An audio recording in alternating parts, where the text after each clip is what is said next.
and welcome to the Abundology podcast. This is Renee Spears, and I am here with Darlene Sochin.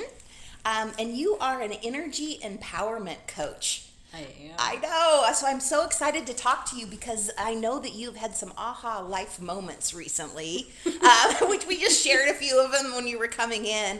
And you always have so much wisdom, you know. So how did you get started in this? I don't even want to call it a spiritual life, and Right. you know, we'll talk about that a little bit later. But how did you get started on your path? The out of the ordinary experience. Out of the ordinary, yeah. So my brother and I used to play around with talking about ghosts and different things, but that was, when we were kids. And as an adult, it was exactly 14 years ago. I was teaching. I was a preschool teacher for over 20 years.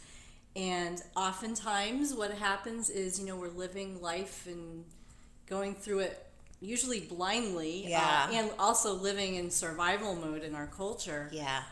Something often will wake us up, and it isn't always something, delightful, because that isn't always what would, stir us to wake up. I was diagnosed with cancer. And that started me on this path of wellness and feeling better and making sure it didn't happen again. And I was immediately led to by my first angel sighting. Oh wow! So that happened. Your angel sighting happened after you were diagnosed with cancer. It was the day after my diagnosis. Wow. I couldn't sleep. I was Sure. I was in shock. Yeah. Like numb, paralyzed. I could not move. So it was the middle of the night. I didn't want to wake up my husband, so I was sitting in another room in the middle of the night and under a desk. I mean, I'm going to admit I was 37 years old, sitting under a desk, not knowing what to do. Yeah, totally. We've all been there. Yes. And the room filled with this purple light, and it wasn't even a light. I can't even explain what it was, but I could see wings. I literally saw these wings, and they came and just wrapped around me. Oh wow. And it was just, I didn't even cry. I was just overwhelmed with what was going on. But from then on, I knew there was a path. I didn't know where it would lead. So the next day I woke up and just had this urge. And I've learned now that whenever I have an intuitive feeling or sense, to run with it. Yeah. So I went to the bookstore, as this guidance was telling me, and went to the self-help section. And there was this row of books with, all of them had the title Reiki on them, hands-on healing. Okay, I don't think I had ever heard of it.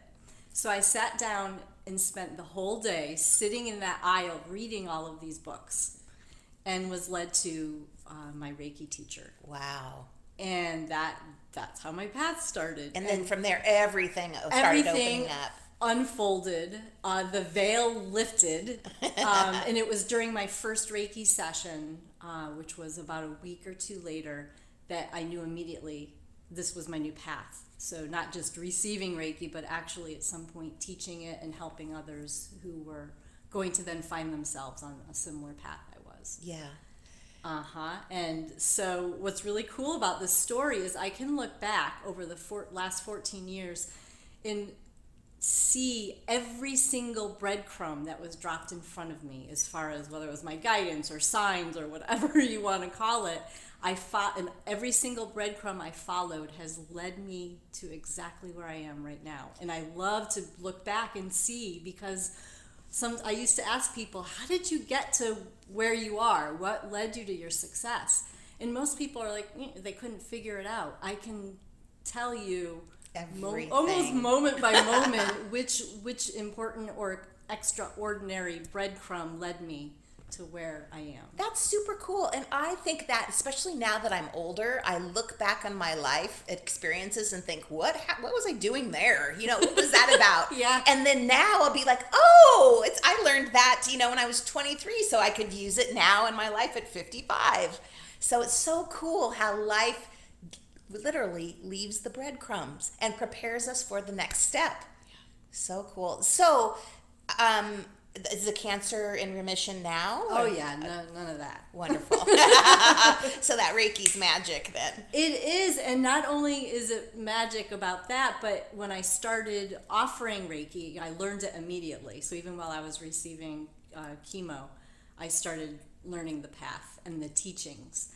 And just the teachings and practicing the meditations and the self-healing on myself, when you're in that vibration of an energy other than survival mode, everything is heightened that we are not able to see before.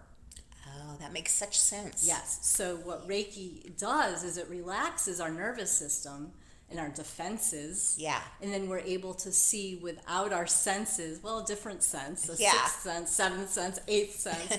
So immediately as I started doing Reiki with other people, I started seeing visions and hearing messages, and just tapped into and opened up all of my metaphysical capacities or intuitive capacities, and all of these capacities all of us can access. And I found mine through playing with Reiki and with energy in general. So I've heard people talk about you as a master of energy.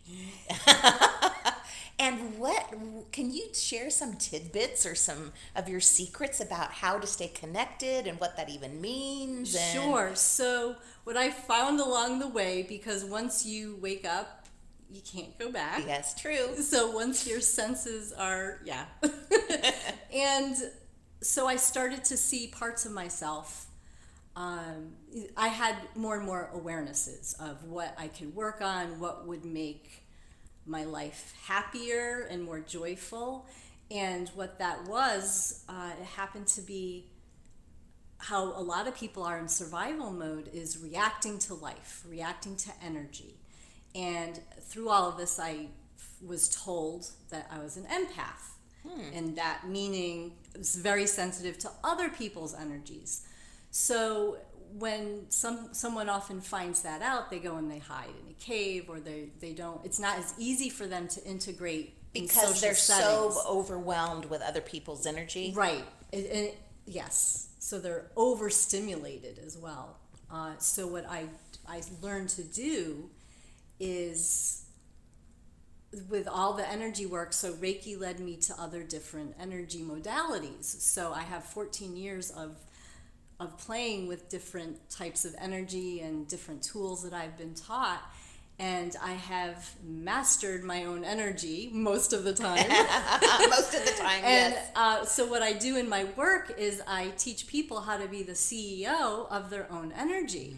And what that means is, preparing themselves before they leave the home, and not in your typical sense of protecting yourself. And so people who come to me understand that I work from a new paradigm rather than an older one from fear and protection. I'm about teaching people to expand out as big as possible, because that is our natural state. So as energy beings, the reason why we're often so sensitive to others, we're all so big. We're all infinite.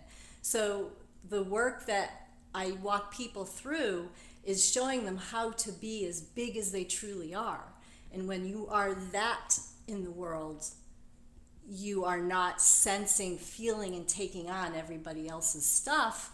You become bigger, and you're more of an observer of what's happening around you. Yes. Because you're so big Yes. and aware. Nothing can hide if you're bigger than your physical body. So it's like having a horse who is, they're one of the most observant animals and feeling animals on the planet. It's like taking a horse's blinders off. They can see and feel from like 100 miles away.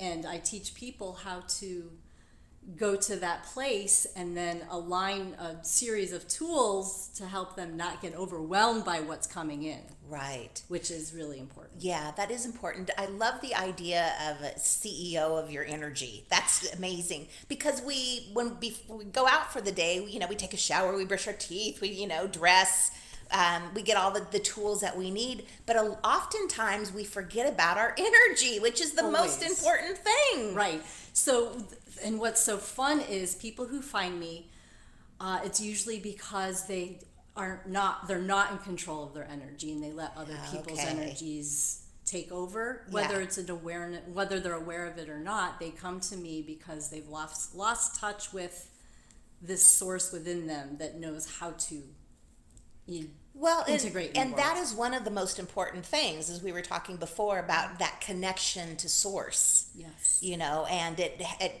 like you explained it to me previously, is we're always connected. Right. There's not a work me and a home me and a weekend me. It's all us. Right, and when we're not separating ourselves, and when we're mastering our energy in every moment, that's when we're connected to ourself. That's when we're connected to source, and that's when we can go in the world, not hide in caves, but just go out there.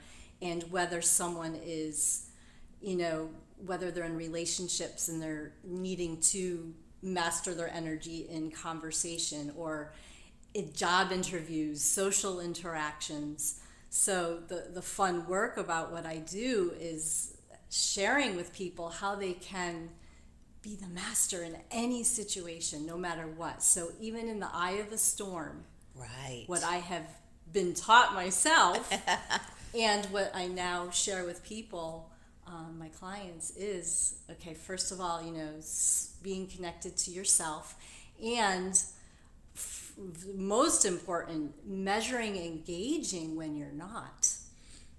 So what would be some of the signs that you think that when you're not connected with yourself, that you would need to get you back on track? So when people look for me, it's because whether it might be anxiety, Okay. confusion, lack of direction in life, Oh. depression, conflict in relationship, or lack of relationship.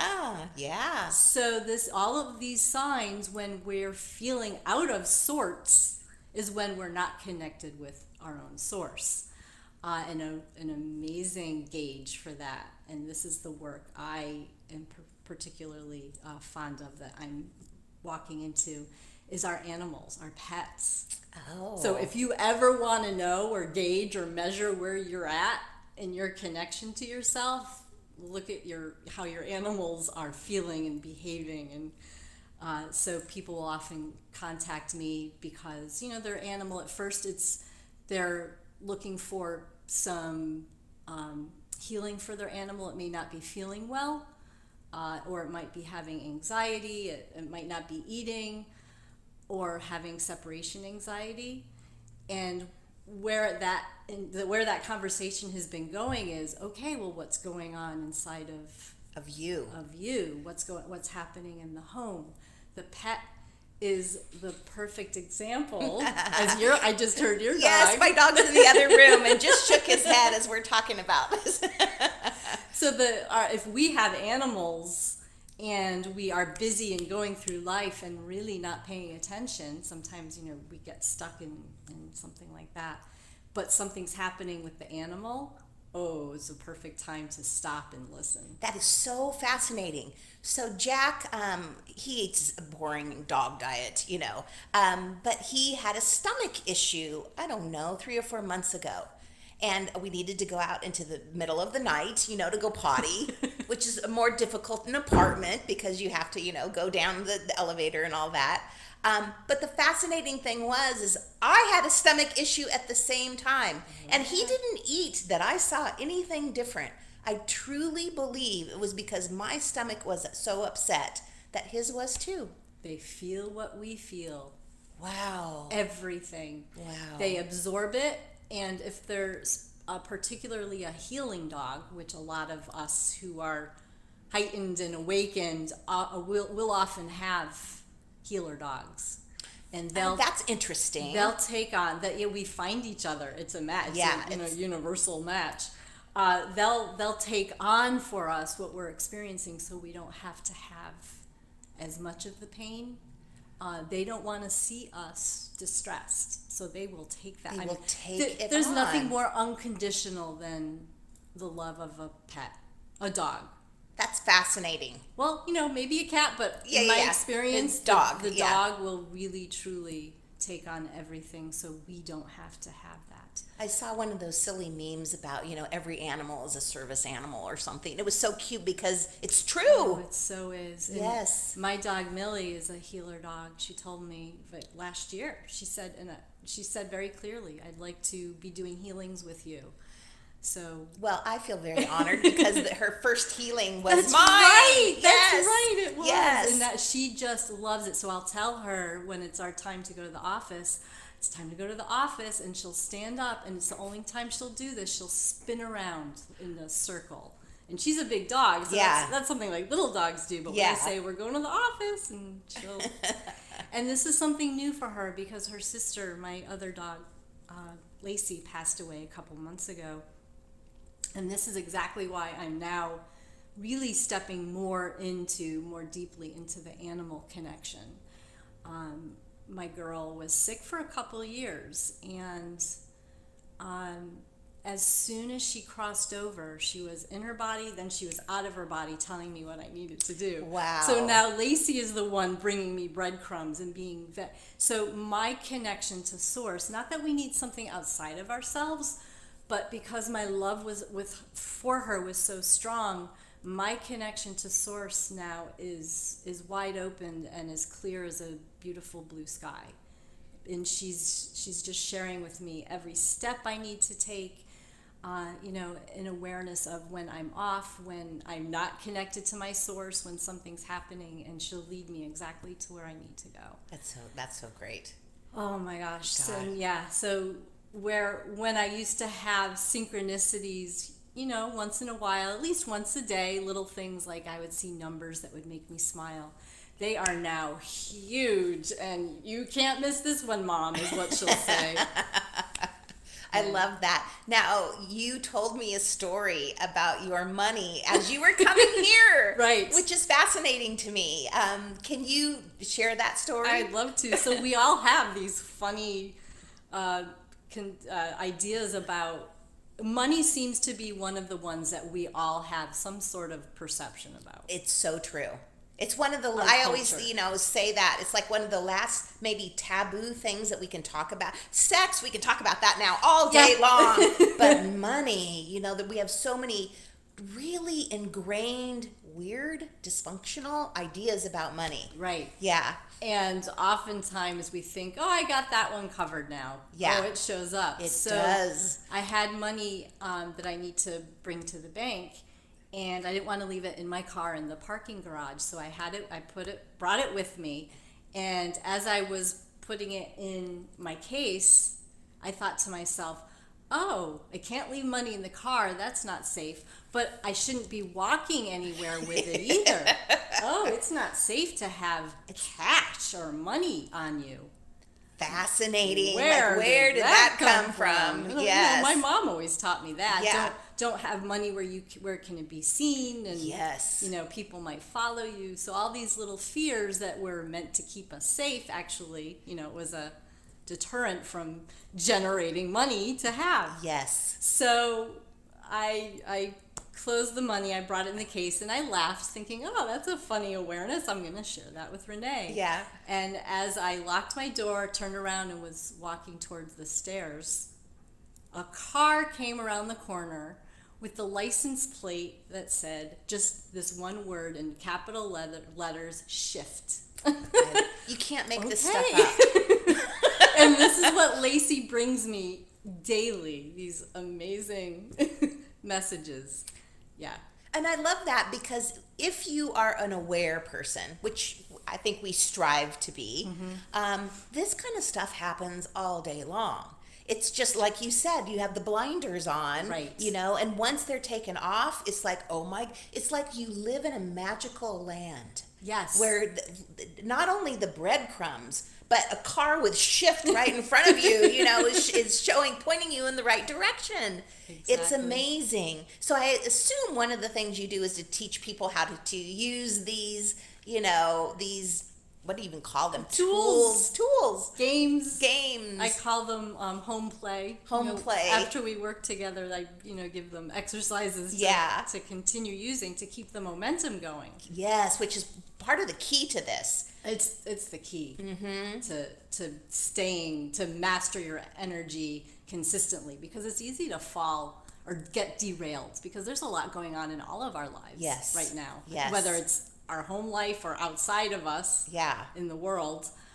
So the energetic empowerment coaching helps people to keep the momentum going and then sustain it once we get you to that vibration where you're constantly and consistently connected to source, whether it's source above you or source within you.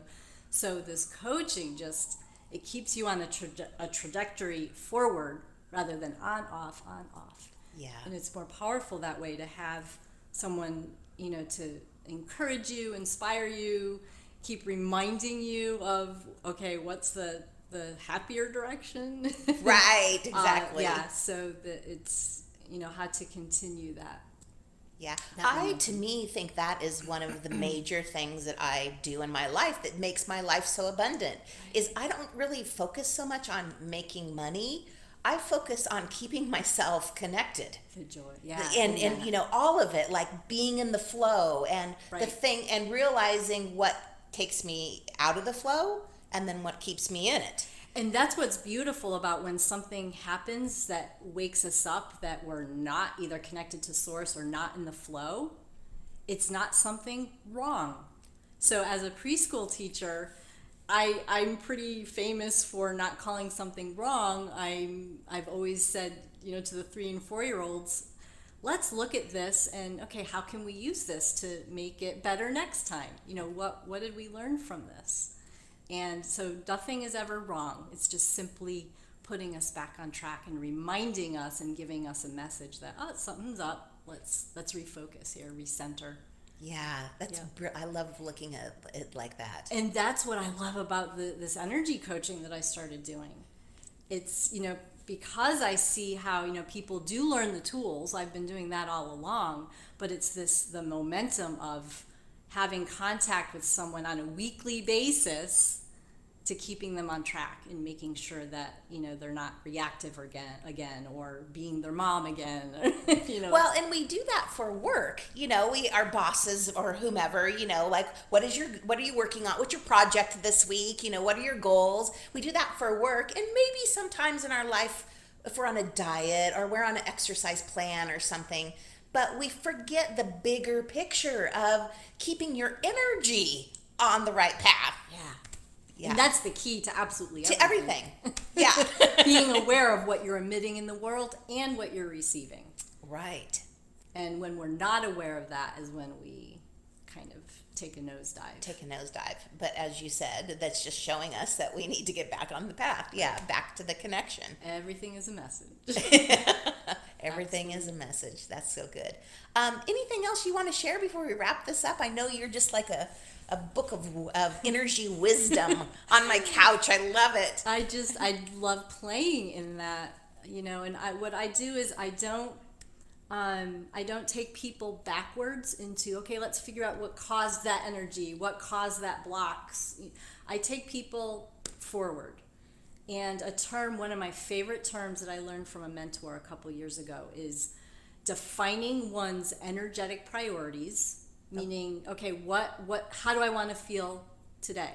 What do I want to project in the world? Always being aware of and conscious of what you are receiving and what you're giving out. What am I contributing and what's being contributed to me? So defining your energetic priorities, and then it is even more clear what those are and what they're not.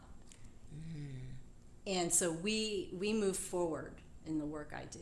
And we don't go back. So it's pretty specific, the people who enjoy doing it that way. Yeah. It's just being present and then moving forward. Yes. Yep. I love it. Thank you so much for sharing your wisdom. I always love talking with you. We have these we're like aha moment sisters, like we get together and like, oh, I didn't know this. Oh, I didn't know that. So it's always a joy. Yeah. Definitely light me up. And the same. All right. Thank you for listening. Thank you.